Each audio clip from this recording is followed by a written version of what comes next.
자, 오늘 여기까지 도우시는 하나님이라는 제목으로 하나님 말씀 전하도록 하겠습니다. 사랑하는 요청결 가정 여러분, 우리가 연말이 되면 이런 고백을 합니다. 올해도 하나님의 은혜로 살았습니다. 진정한 믿음의 고백입니다. 오늘 성가대도 주의 은혜다라고 찬양을 해서 좀 더 마음에 다가왔습니다. 이 고백은 신앙에 연수가 있는 분들, 또 연세 드신 분들이 더 많이 하시는 것 같습니다. 저도 마찬가지지만 젊을 때는 자신의 실력과 노력으로 인생을 만들어 갈 수 있다라고 생각합니다. 그러나 점점 나이가 들수록 신앙의 연수가 쌓일수록 더 분명한 한 가지 사실이 있습니다.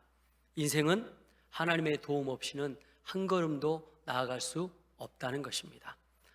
오늘 본문 12절에 사무엘은 돌 하나를 세우고 이렇게 말합니다. 여기까지, 여호와께서 여기까지 우리를 도우셨다. 그리고 그 돌의 이름을 에벤 에셀이라 불렀습니다. 에벤이라고 하는 뜻은 돌이라는 뜻이고 에셀이라는 뜻은 도움이라는 뜻입니다. 그래서 에벤 에셀은 도움의 돌이라는 뜻이죠. 우리가 잘 알고 있는 여기까지 도우시는 하나님이란 뜻으로 우리가 알고 있습니다. 그런데 성경은 이 고백이 저절로 나오지 않았음을 분명히 보여줍니다. 지금 이 성경에 기록되어 있는 사무엘상은 아직 사사시대입니다. 사사시대는 하나님을 떠나서 우상을 섬겼던 그런 시대이고 하나님의 말씀과 이상이 희귀한 시대다라고 성경에 말씀합니다. 이스라엘 백성들 하나님을 떠나서 우상 숭배하며 하나님의 도우심을 구하지 않는 민족이 되었습니다. 그러나 오늘 사무엘상 7장에 이제 드디어 이스라엘 백성들이 회개하고 하나님 앞에 하나님의 도우심을 구하는 장면이 나옵니다. 이스라엘이 다시 하나님의 도우심으로 회복됐는데 어떤 마음으로 회복됐을까요? 첫 번째, 하나님의 도움은 회개에서 시작이 됩니다. 사무엘은 3장에 백성에게 이렇게 말합니다. 만일 너희가 전심으로 여호와께 돌아오려거든 이방 신들과 아스다롯을 너희 중에서 제거하고 너희 마음을 여호와께로 향하여 하나님만 섬기라. 여기서 중요한 단어는 전심으로라는 단어입니다. 하나님은 형식적인 신앙이 아니라 진실된 전심으로 마음으로 회개하는 그 회개를 받길 원하셨습니다. 이스라엘은 이미 율법적으로 하나님의 자녀입니다. 그러나 이스라엘 백성들은 여전히 우상 숭배 가운데 하나님을 멀리 떠나 있었습니다. 그 중에 대표적인 우상이 바알과 아스타롯이었습니다. 바알과 아스타롯은 고대 가나안 종교의 중심이 되었던 우상 신들이었습니다. 이스라엘 백성이 약속의 땅 가나안 땅에 정착한 이후에 반복적으로 빠져들었던 영적 타락의 상징적 우상이 바알과 아스타롯이었습니다. 바알은 주인, 주권자라는 뜻으로 가나안 사람들은 바알이 비를 내리고 땅을 기름지게 하고 농사와 목축의 성공을 보장하는 풍요의 신으로 믿었습니다. 또 각 지역마다 바알 부올, 바알 하몬처럼 여러 형태의 바알 신이 존재했습니다. 풍년을 얻기 위해서 제사와 제물, 때로는 극단적인 성적 타락의 제의 행위까지 행해졌습니다. 이스라엘 백성이 바알을 섬겼다는 것은 여호와 하나님이 아닌 다른 우상에게 삶의 주권과 생존까지 맡겼다는 것을 의미합니다. 또 다른 신 아스타롯이 있습니다. 바알과 함께 숭배되었던 여신입니다. 사랑, 다산, 출산, 생명의 신으로 여겨졌습니다. 이 나중에 바알과 아세라라고 이야기하잖아요. 그것처럼 이 바알의 아내가 되는 신이 아스타롯입니다. 우리가 로마 또 신화에 보면 제우스 신의 아내도 여러 아내가 있잖아요. 그러니까 신도 일부 다처제가 있어요. 이게 뭘 의미하냐면 이 신들 안에서 일부 다처제는 성적 타락을 이야기합니다. 그래서 단순히 이스라엘 백성들이 바알과 또 아스타롯, 아세라를 섬기기 위해서 제사만 드리는 게 아니고 그곳에 가서 성적으로 타락한 관계들을 벌리는 거예요. 그 출애굽했을 때 광야에서 황금 송아지를 세우고 아피스, 황금 송아지를 세우고 그곳에 사람들이 절을 하고 우상 숭배했죠. 이게 거기서 끝나는 게 아닙니다. 그 옛날 이런 영화 보면, 모세라는 영화 보면 그곳에 성적 타락들이 일어나는 장면들이 나와요. 제가 여기 우리 학생 청년들도 있기 때문에 이런 말을 할 수가 없지만, 성적으로 타락된 일들을 황금 송아지를 세워놓고 벌리고 있습니다. 바알과 아세라도 마찬가지예요. 그리고 아스타롯도 마찬가지입니다. 성적 타락의 일들이 그곳에서 벌어지고 있습니다. 그래서 이 바알과 아스타롯 숭배는 종교 혼합이 아니라 하나님의 언약을 깨뜨리는 배교 행위로 사사기 2장은 분명히 규정하고 있습니다. 이 우상들은 겉으로 풍요와 안정을 약속하지만 실질은 이스라엘 백성들의 영적 혼란과 도덕적 붕괴, 성적 타락을 이끌었습니다. 그래서 선지자들은 바알과 아스타롯을 섬기는 것을 버리고 하나님을 따르는 것, 그것이 바로 하나님 앞에 진짜 회개다라고 말씀하며 강력하게 이스라엘 백성들을 책망합니다. 바알과 아스타롯은 사람의 불안과 욕망을 자극해서 하나님 대신 눈에 보이는 성공과 풍요를 의지하게 만드는 우상의 대표적인 모습입니다. 요즘 시대로 말하면 바알과 이 아스타롯은 돈, 그리고 성적 타락, 이런 우상 숭배로 우리가 이해할 수 있겠습니다. 이처럼 이스라엘은 하나님과 우상을 같이 섬겼습니다. 이것이 이스라엘의 문제였습니다. 사무엘은 이스라엘 백성들에게 경고합니다. 하나님을 섬기려면 우상을 버려라. 사랑하는 요성의 가족 여러분, 오늘 우리에게 바알과 아스타롯은 무엇입니까? 돈입니까? 명예입니까? 내 자녀, 내 계획, 내 성공입니까? 하나님의 도움은 내가 의지하는 것을 다 내려놓을 때, 그때 비로소 시작됩니다. 내 마음의 아이돌은 오직 하나님 한 분뿐입니다. 우리 옆에 계신 분들 인사할까요? 나는 하나님만 사랑합니다. 자, 6절에 보면 미스바에서 백성들이 이렇게 합니다. 물을 길어 여호와 앞에 붓고 그날에 금식하고 거기서 이르되 우리가 여호와께 범죄하였나이다. 드디어 이스라엘 백성들이 회개합니다. 물을 붓는 회개는 회개의 눈물, 상한 마음을 상징합니다. 그래서 하나님 앞에서 진정한 회개는 회심의 눈물로 나타납니다. 회개 없는 하나님의 에베네셀의 도움은 없습니다. 마음을 하나님께로 돌이키시고 여호와께로 돌아오십시오. 회개하는 자 하나님께서 반드시 도우신다, 오늘 말씀하고 계십니다. 자, 두 번째, 하나님의 도움은 중보 기도 가운데 역사합니다. 7절 말씀 보면 블레셋 사람들이 이스라엘 자손이 미스바에 모여 기도하고 있다는 걸 듣고 올라왔다라고 기록합니다. 여기서 올라온 건 블레셋 사람들이 이스라엘 백성들을 치기 위해서 전쟁 준비하고 군사들과 함께 올라온 것입니다. 미스바에서 이스라엘의 회개가 시작되자 블레셋이 이 소식을 듣고 침략합니다. 이스라엘은 아무런 전쟁 준비가 되어 있지 않은 무방비 상태였습니다. 이스라엘은 아무런 영적 준비가 되지 않는 무방비 상태였습니다. 여기서 아주 중요한 원리가 있어요. 영적 원리가 있습니다. 회개하면 문제가 사라지는 게 아니에요. 진짜 영적 싸움이 시작되는 겁니다. 무방비 상태인 이스라엘은 블레셋의 침략 소식을 듣고 두려워합니다. 이스라엘 백성들이 뭘 하고 있었습니까? 회개기도 하고 있었어요.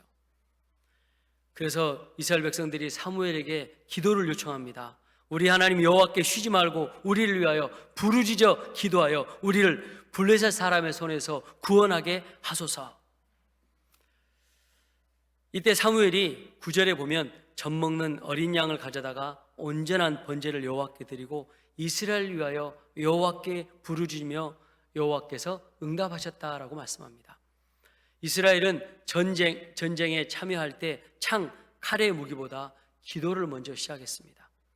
하나님과 무너진 예배를 다시 세웠습니다. 이스라엘 백성들 마음에 하나님을 구세주로 다시 모셨습니다. 그러자 이제 하나님께서 직접 싸우시기 시작합니다. 10절에 보면 여호와께서 큰 우레를 발하여 블레셋 사람을 어지럽게 하시니 그들이 이스라엘 앞에서 패한지라라고 말씀하죠. 이 우레라고 하는 이 단어는 지금 말로 쉽게 말하면 천둥을 말합니다. 천둥 소리를 말해요. 보통 이렇게 천둥 소리가 나기 전에 뭐가 먼저 치죠? 벼락이 치죠. 벼락이 칩니다. 그리고 천둥 소리가 나죠. 이 천둥만 그런데 오늘은 소리가 났다라고 하는 것은 하나님께서 블레셋과 싸우셨다는 그런 뜻입니다. 정확하게 말하면 하나님께서 블레셋을 심판하신 거죠. 어떻게 보면 무슨 만화 같은, 영화 같은 이야기지만 오늘 이 말씀, 이 성경은 이스라엘에 정확하게 기록된 역사입니다. 우리나라에도 조선 왕조 실록이 있던 것처럼 그렇게 역사적인 기록이 이스라엘에 이 오늘 사건이 기록된 말씀입니다. 블레셋이 이스라엘을 다 죽이려고 쳐들어왔을 때 천둥 소리가 난 거예요. 우르릉 쾅쾅 천둥 소리가 난 거예요. 번개도 치지 않는 특이한 자연 현상으로 하나님께서 블레셋 사람들을 심판하기 시작합니다. 이때 이제 이스라엘 백성들이 전열을 가다듬고 블레셋 사람들을 물리치기 시작하죠. 자, 여기서 우리가 알 수 있는 것 무엇입니까? 영적 전쟁에서 승리할 수 있는 비결은 회개 기도입니다. 그래서 우리가 기도하면 이제 하나님께서 영적 전쟁에서 승리하시는 이 믿음 가지고 직접 싸우시는 겁니다. 전쟁은 나에게 속한 게 아니에요. 전쟁은 하나님께 속한 것입니다. 이미 우리는 승리를 보장된 그런 싸움을 싸우고 있습니다. 우리가 싸우지 않기 때문에 그러는 것이죠. 오늘 이제 주일을 준비하기 위해서 또 이렇게 열심히 준비하고 교회를 오려고 준비하는데 아침마다 우리 아내는 항상 찬양을 이제 핸드폰으로 틀어놓습니다. 오늘 찬양은 뭐였냐면 보라 너희는 두려워 말고, 그죠? 그 찬양 아시죠? 그 후렴에 가면 보라 하나님 구원을, 보라 하나님 능력을, 너희를 위해서 싸우시는 주의 손을 보라, 이렇게 되거든요. 이게 어떤 말씀입니까? 이집트에게 추격당하던 이스라엘 백성들 홍해를 건너죠. 홍해를 다 건너기도 전에 이집트 군사들이 이스라엘 백성들을 죽이려고 쫓아옵니다. 그리고 다 홍해를 건너자 어떻게 합니까? 다시 하나님께서 모세를 통해서 홍해가 갈라졌던 홍해가 닫혀지기 시작합니다. 그리고 물이 이집트의 군대를 덮습니다. 그리고 나서 이스라엘 백성들이 그 광경을 보고 불렀던 노래가 바로 이 노래입니다. 전쟁은 하나님께 속한 것입니다. 이미 승리된 싸움에 우리는 기도하며 누리는 것입니다. 자, 그래서 하나님께서 영적 전쟁에 승리의 손을 쥐고 계시는 것입니다. 우리는 기대하며 하나님께서 하실 일을 기대하며 기도하면 되는 것입니다. 사무엘의 중보기도로 이스라엘 백성들 블레셋 침략에서 승리할 수 있었습니다. 이처럼 중보기도는 하나님의 도움을 받는 강력한 도구입니다. 앞서 제가 광고 말씀드렸던 것처럼 이제 이 신년 기도 제목이 다 준비가 되어 있습니다. 여러분 가실 때 한 장씩 들고 가셔서 송구 영신 예배 때 다 이렇게 적어 오십시오. 그리고 저에게 기도 받으시고 안수기도 받으시고 저를 주시면 제가 응답될 때까지 기도하고 있습니다. 제 목양실에서 계속 펼쳐가면서 기도하고 있습니다. 쭉 보니까 올 1년에 여러분이 내셨던 기도 제목 굉장히 많은 분들이 응답 받으셨더라고요. 기도 응답은 즉시 또는 기다려라 또는 아니다, 이 세 가지로 응답이 있잖아요. 하나님께서 응답을 하시더라고요. 여러분 중보기도의 힘이 강력합니다. 오늘 이 블레셋을 이길 수 있는 힘은 회개기도뿐만 아니라 여기 나오는 이 사무엘의 중보기도에 있었습니다. 여러분 중보기도로 강력한 하나님의 은혜 경험하시길 주님의 이름으로 축복합니다. 자, 세 번째는 에벤에셀의 고백은 신앙의 승리를 가져온다라는 사실입니다. 사무엘상 4장에서도 이스라엘 백성들이 블레셋과 전쟁하는 장면이 나옵니다. 이때는 패배했습니다. 아주 크게 패배했습니다. 당시 엘리 제사장이 있었고 두 아들 홈리와 비느하스가 제사장의 역할을 감당했고 엘리는 사사의 역할도 감당했습니다. 그런데 성경은 뭐라고 표현하냐면 홈리와 비느하스를 여호와를 알지 못하는 자들이다라고 표현합니다. 하나님이 누군지, 여호와 하나님이 어떠한 분인지 홈리와 비느하스는 알지 못했습니다.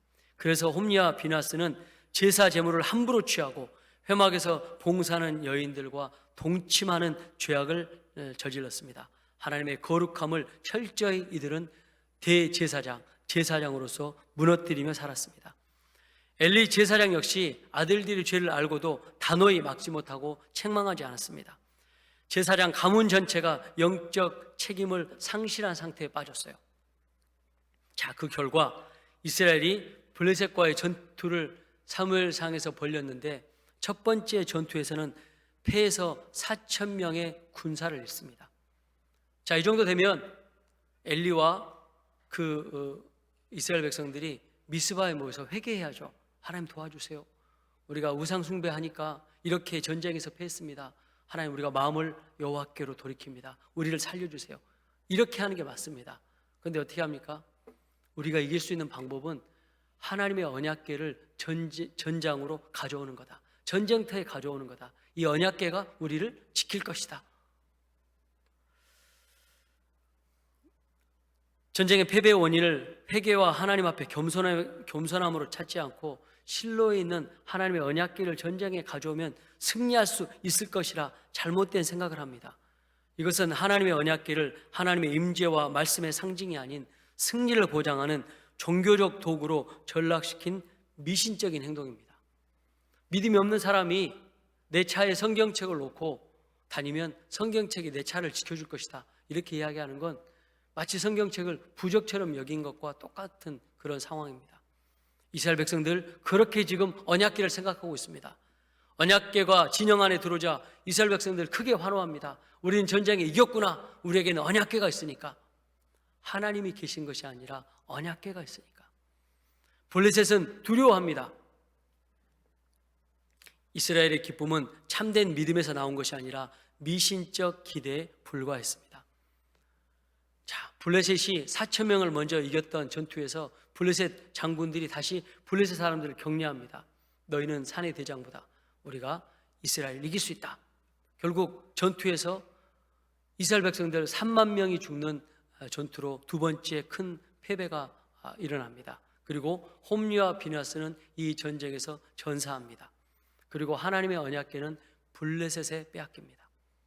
자, 여기서 끝나는 게 아니죠. 이 홈리와 비나스 중에 비나스의 아내가 임신하고 있었는데 비나스 남편이 죽었다는 소식을 듣고 이 아내가 아이가 빨리 출산해 버립니다. 그리고 이 아내도 죽고 이 아이도 죽습니다. 이 아이가 출산한 걸 보고 이 비나스 아내가 이 아이의 이름을 이가봇이라고 줘요. 이가봇이라고 하는 뜻은 하나님의 영광이 떠났다라는 뜻이에요. 보십시오. 한 사람의 엘리 제사장, 엘리 사사가 하나님 뜻대로 살지 못하니까 그 자녀들이 죽고 자손들이 죽습니다. 그리고 이스라엘이 블레셋 전투에 패배해서 블레셋의 지배를 받게 됩니다. 그리고 나중에 아히멜렉 제사장의 가문이 엘리 가문의 제사장이거든요.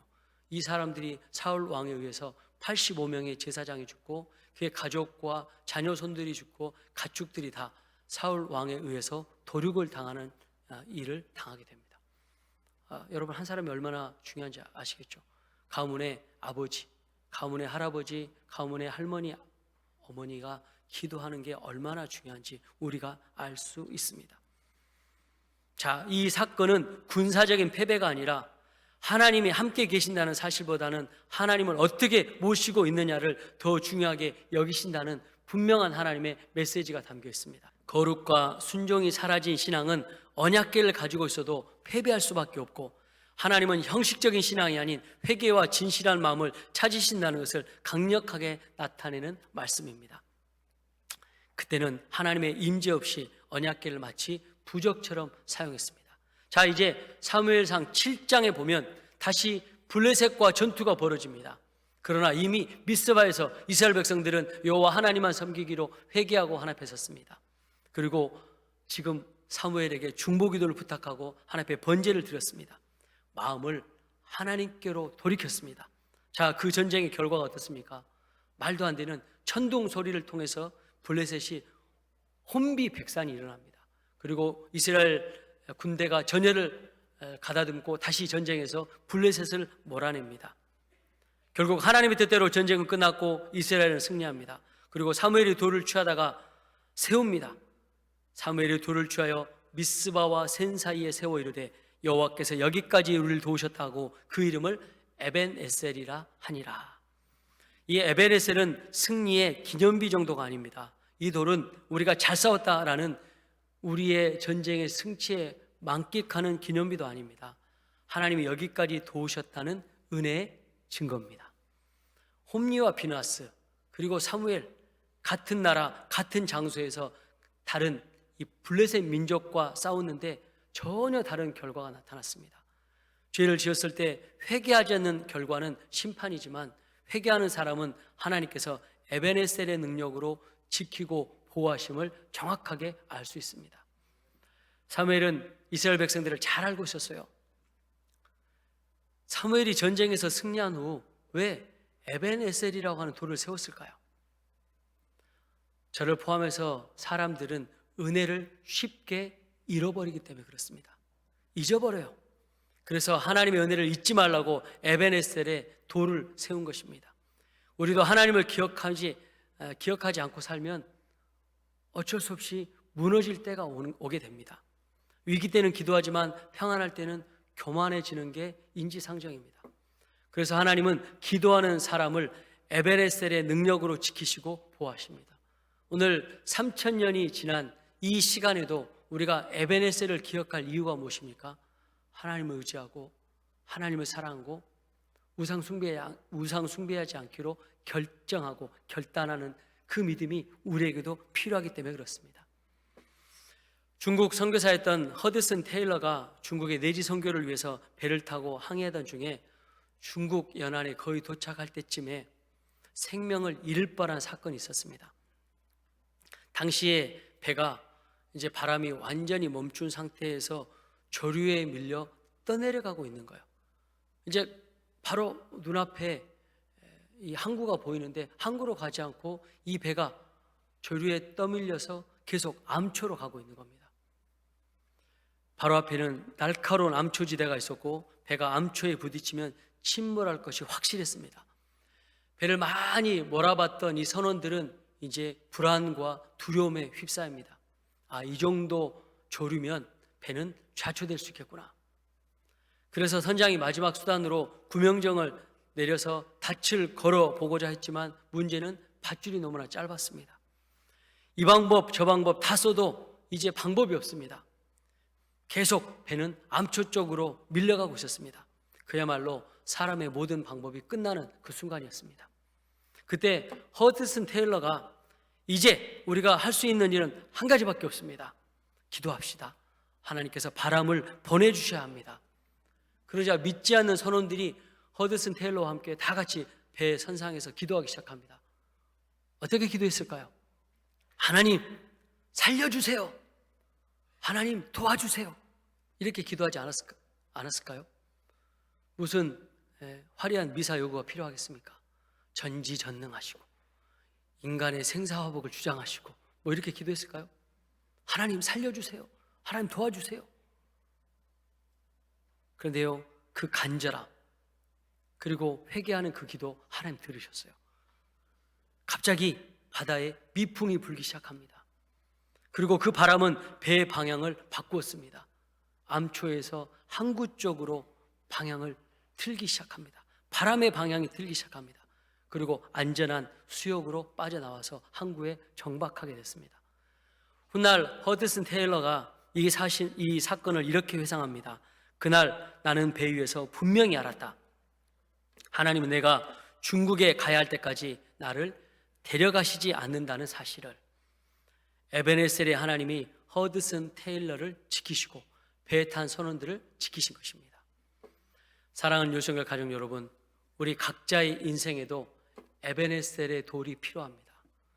하나님이 나를 살려주신 순간, 내 삶이 무너질 때 나를 붙잡아 주신 은혜, 포기하지 않게 하신 손길 등등 에베네셀의 간증이 필요합니다. 그리고 그때 도우셨던 하나님 지금도 도우실 줄 믿습니다. 에베네셀은 여기까지 도우셨으니 이제 끝났다 이런 선언이 아닙니다. 여기까지 도우셨으니 앞으로도 계속 도우실 하나님에 대한 지속적인 은혜의 고백입니다. 그리고 오늘 우리의 고백은 이것입니다. 우리 한번 따라서 할까요? 여기까지 온 것도 주님의 은혜입니다. 앞으로 갈 길도 주님 손에 맡깁니다. 혹시 지금 미스바의 회개의 자리에 서 계신 분 계십니까? 회개하시면 됩니다. 블레셋과 같은 문제 앞에 두려워한 분 계십니까? 염려하지 마십시오. 2025년을 도우신 하나님은 반드시 2026년도도 우리를 도우실 줄 믿습니다. 하나님은 세상 끝날까지 우리와 함께 하시겠다 예수님을 통해서 약속하셨습니다. 지금까지 도우시는 에베네셀의 하나님, 미리 예배하신 여호와일의 하나님, 우리와 동행하시는 임마누엘의 하나님께서 우리와 함께 하실 줄 믿습니다. 올해도 수고 많으셨습니다. 올 한 해 지나는 동안에 눈물도 있었고 기쁨도 있었고 고통도 있었고 고난도 있었고, 그러나 하나님께서 도우시는 하나님의 은혜의 손길도 있었습니다. 이제 하나님께서 저와 여러분 에베네셀의 하나님으로 지키시고 보호하시고 은혜의 삶으로 함께할 줄 믿습니다. 또 여러분의 수고와 헌신 감사를 드립니다. 여러분이 보이지 않는 곳에서 열심히 수고했기 때문에 이렇게 경제가 어려운 중에도 우리 교회 재정 떨어지지 않고, 또 교회는 계속, 제가 사무총회 준비해 보니까 제가 왔던 2년 전보다 성도 숫자가 훨씬 많이 늘었어요. 우리 크리스마스 때 제가 강대상에서 섰는데 마음이 두근반 세근반 했어요. 왜 그런지 아세요? 작년보다 성탄 선물을 50개를 더 준비했던 것 같아요. 근데요, 부족해가지고 못 받았어요. 좀 이렇게 임직자분 중에서 좀 이렇게 중직자분들은 못 받으신 분들 계세요. 물론 우리 교육자들도 못 받았죠. 죄송하더라고요. 내년에는 훨씬 더 많이 준비하겠습니다. 어려운 시절에 헌금도 늘고 우리 성도님 숫자도 늘고, 또 무엇보다 우리 성도님들의 얼굴이 밝아졌어요. 여러분 걱정하지 마십시오. 에베네셀 하나님, 여기까지 도우신 하나님께서 도우실 줄 믿습니다. 그리고 먼저 그 나라와 그를 구하라. 그리하면 이 모든 것을 너희에게 더하시리라. 하나님의 도움의 손길로 우리와 함께 할 줄 믿습니다. 이제 2026년도에도 우리의 삶 한가운데 에베네셀의 도를 세우시는 믿음의 결단이 있기를, 그리고 하나님의 도우심이 사랑하는 요성의 가족 모두에게, 예배 참석하신 모든 분들에게 함께 하시길 주님 이름으로 축원합니다. 기도하겠습니다.